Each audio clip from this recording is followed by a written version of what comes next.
আমি আমার পরিবারের জন্য এই রান্নাটা সব সময় করে থাকি।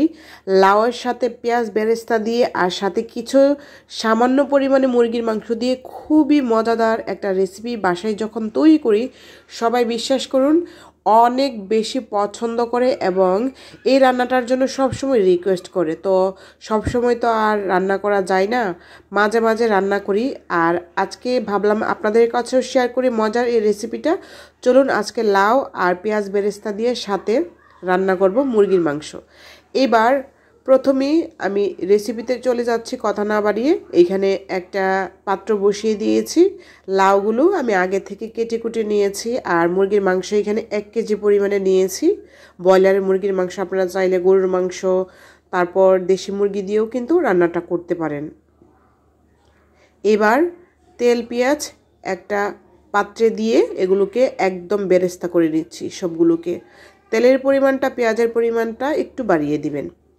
এবার হচ্ছে পেঁয়াজ বেরেস্তাটা হয়ে গিয়েছে, এখান থেকে আমি অর্ধেকটা বেরেস্তা উঠিয়ে নিচ্ছি, বাকিগুলো দিয়ে রান্নাটা করব। আপনারা না টেনে পুরো রেসিপিটা দেখার চেষ্টা করুন, এতে করে মশলার এদিক সেদিক হবে না, আপনারা পুরোপুরি রান্নাটা বুঝতে পারবেন। তো আমি পেঁয়াজ বেরেস্তার মধ্যে মাংসগুলোকে দিয়ে দিচ্ছি। এগুলোকে দিয়ে হালকা করে একটু ভেজে নিচ্ছি, 2-1 মিনিট ভেজে নিলেই চলবে। পেঁয়াজ আর তেলটা যেহেতু ভালো করে ভাজা, তার জন্য মাংসগুলো ভাজলে দেখবেন যে পেঁয়াজ বেরেস্তার যে সুন্দর একটা ফ্লেভার মাংসের ভিতর পর্যন্ত প্রবেশ করবে। এবার আমি মশলা ব্যবহার করব।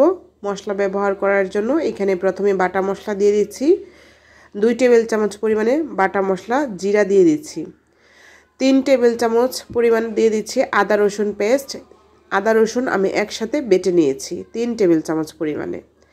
এবার মরিচের গুঁড়া দিয়ে দিচ্ছি 3 টেবিল চামচ। তবে ঝালটা কম খেলে আপনারা আপনাদের পছন্দ মতো দিবেন। আমার বাসায় অনেক বেশি ঝাল খাই, সবাই অনেক বেশি ঝাল খায়, সেজন্য আমি ঝালের পরিমাণটা একটু বাড়িয়ে দিচ্ছি।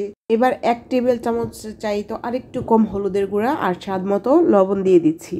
দিয়ে সামান্য পানি দিয়ে মশলাগুলোর সাথে ভালো করে মাংসগুলোকে কষিয়ে নিচ্ছি। মাংসটাকে প্রথমে একটু ভেজে নিয়ে তারপর ভালো করে কষিয়ে নিতে হবে। এই মাংসটা এবং মশলাপাতি ভালো করে কষাতে পারলে রান্নার টেস্ট কিন্তু অন্যরকম আসবে।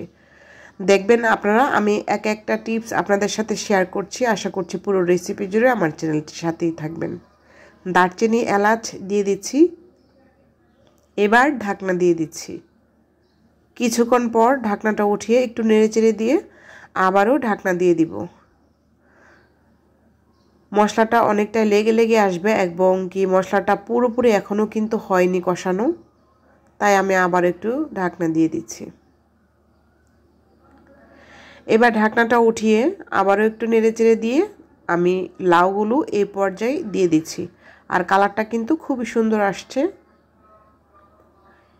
এবার লাউগুলোকে দিয়ে দিচ্ছি।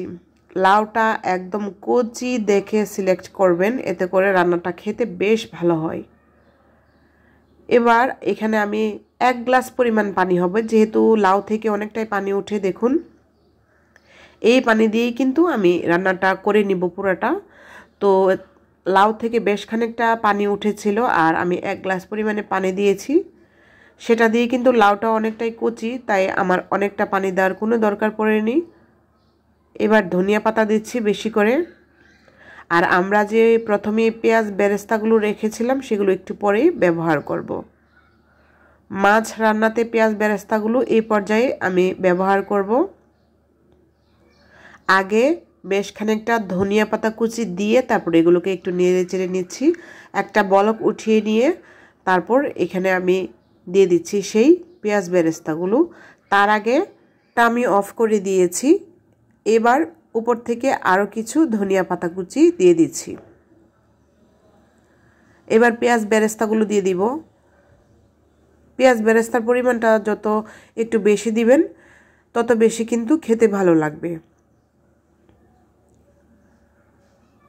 লাউ যদি এমনভাবে রান্না হয়, দেখবেন আপনার বাসায় যে কোনো মেহমান আসুক বা আপনার পরিবারে নতুন কোনো সদস্য কখনো আপনার বাসায় আসেনি, তখন দেখবেন যে যদি কখনো সেই মেহমানটা আপনার বাসায় আসেনি, হঠাৎ করে আসলো, তাকে এই রান্নাটা খাওয়ালেন, দেখবেন আপনার বাসায় কিন্তু ছাড়বে না।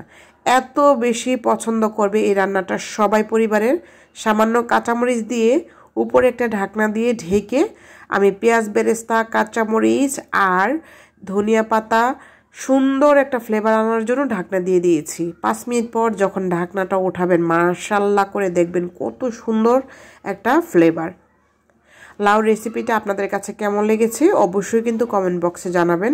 সবাই সুস্থ থাকবেন, ভালো থাকবেন, আমার জন্য, আমার পরিবারের জন্য দোয়া করবেন। আল্লাহ হাফেজ।